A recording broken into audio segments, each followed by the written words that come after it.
नमस्कार विद्यार्थी मित्रांनो, मी आदित्य गवळी स्वागत करतोय आपलं टुवर्ड्स ॲग्रिकल्चर या आपल्या यूट्यूब चॅनलमध्ये. मित्रांनो, काल आपण हॉर्टिकल्चरचे तुम्हाला मोस्ट प्रोबेबल क्वेश्चन दिलं होतं आणि सांगताना अतिशय आनंद वाटतो की त्यापैकी जवळपास 60 ते 70 नाही 70 ते 80% क्वेश्चन्स आले होते.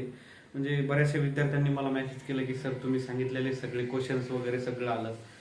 आज आपण MDC 111 अर्थात ॲग्रो 112 म्हणजेच फार्मिंग बेस्ड लाईव्हहुड सिस्टम या कोर्सचे इम्पॉर्टंट क्वेश्चन बघणार आहोत.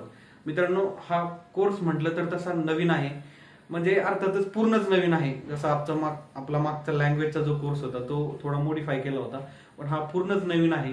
जवळपास याच्यामध्ये काही AGH जो की ओल्ड सिलेबसमध्ये होता कोर्स, त्याचा काही पोर्शन घेतला आहे आणि बाकी मग ॲग्रोनॉमी मधून काही पोर्शन घेतला आहे. असा करून हा एकत्रितरित्या सब्जेक्ट तयार केलेला आहे.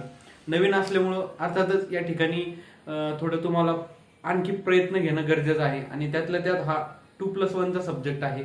यामुळे इथं मार्क सुद्धा तुम्हाला जास्त घेणं आहे आणि लिहिणं सुद्धा जास्त आहे.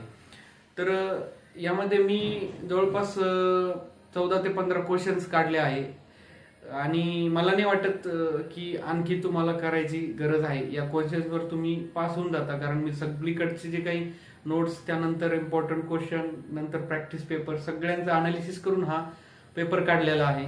त्यामुळे थोडा व्हिडिओ अपलोड व्हायला उशीर होतोय. तर सर्वात प्रथम या कोर्सचे आपण सगळे डिटेल क्वेश्चन बघूया. तर पहिला क्वेश्चन आहे तुमचा, write in detail status of agriculture in different states of India. यामध्ये कोणत्या स्टेटचं तुम्हाला विचारू शकता, त्यामुळे एक 4-5 स्टेट करून ठेवा.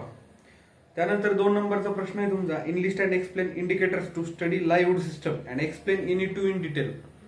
यामध्ये जर एखादा पर्टिक्युलर सुद्धा विचारू शकते किंवा मग एक्सप्लेन इन आलं तर मग तुम्ही कोणतेही जे सिंपल वाटतं ते करून ठेवा आणि एक्सप्लेन करा. आता question number 3, explain the types of traditional and modern farming system. या ठिकाणी ट्रेडिशनल आणि मॉडर्न फार्मिंग सिस्टमचे तुम्हाला टाइप्स एक्सप्लेन करणं आहे.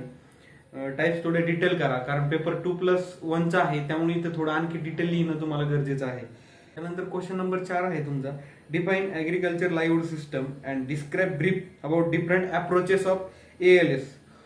अप्रोचेस विचारू शकतात किंवा मग or different framework of ALS. एकतर फ्रेमवर्क विचारतील किंवा मग अप्रोचेस विचारतील. अप्रोचेस जरा डिटेल करा, कारण अप्रोचेसचे चान्सेस जास्त आहे, पण मी फ्रेमवर्क यासाठी दिलंय तर क्वेश्चन चेंज झाला तर तुम्ही फ्रेमवर्क बद्दल पण थोडं लिहू शकता. त्यानंतर क्वेश्चन नंबर 5 आहे तुमचा, define farming system and write in detail about different farming system or components of farming system. एकतर कंपोनंट्स विचारतील किंवा मग डिफरंट फार्मिंग सिस्टम विचारतील. हे दोन्ही पण प्रिपेअर करून ठेवा, कोणताही आला तर तुम्ही लिहू शकता. त्यानंतर क्वेश्चन 6 आहे तुमचा, write in detail about different schemes and programmes by central government or state government promotion on family based livelihood opportunities. यामध्ये तुम्हाला एकतर सेंट्रलचे विचारतील किंवा मग स्टेटचे विचारतील, दोन्ही करून ठेवा. त्यानंतर क्वेश्चन नंबर 7 आहे तुमचा, write in detail about role of farming based livelihood enterprises in 21st century in view to. त्यामध्ये 3 तुम्हाला जास्त विचारू शकतात, एकतर climate change in India, digitalisation and changes in lifestyle, आणि तिसरा आहे तुमचा सर्क्युलर इकॉनॉमी. त्यानंतर क्वेश्चन 8 आहे तुमचा, define livelihood and concept of livelihood. त्यानंतर क्वेश्चन 9 आहे तुमचा, define farming system, give objective and scope of farming system and give detail classification of farming system.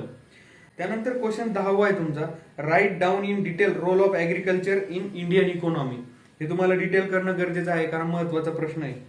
त्यानंतर क्वेश्चन 11 आहे तुमचा, what do you mean by green revolution and highlight its advantages.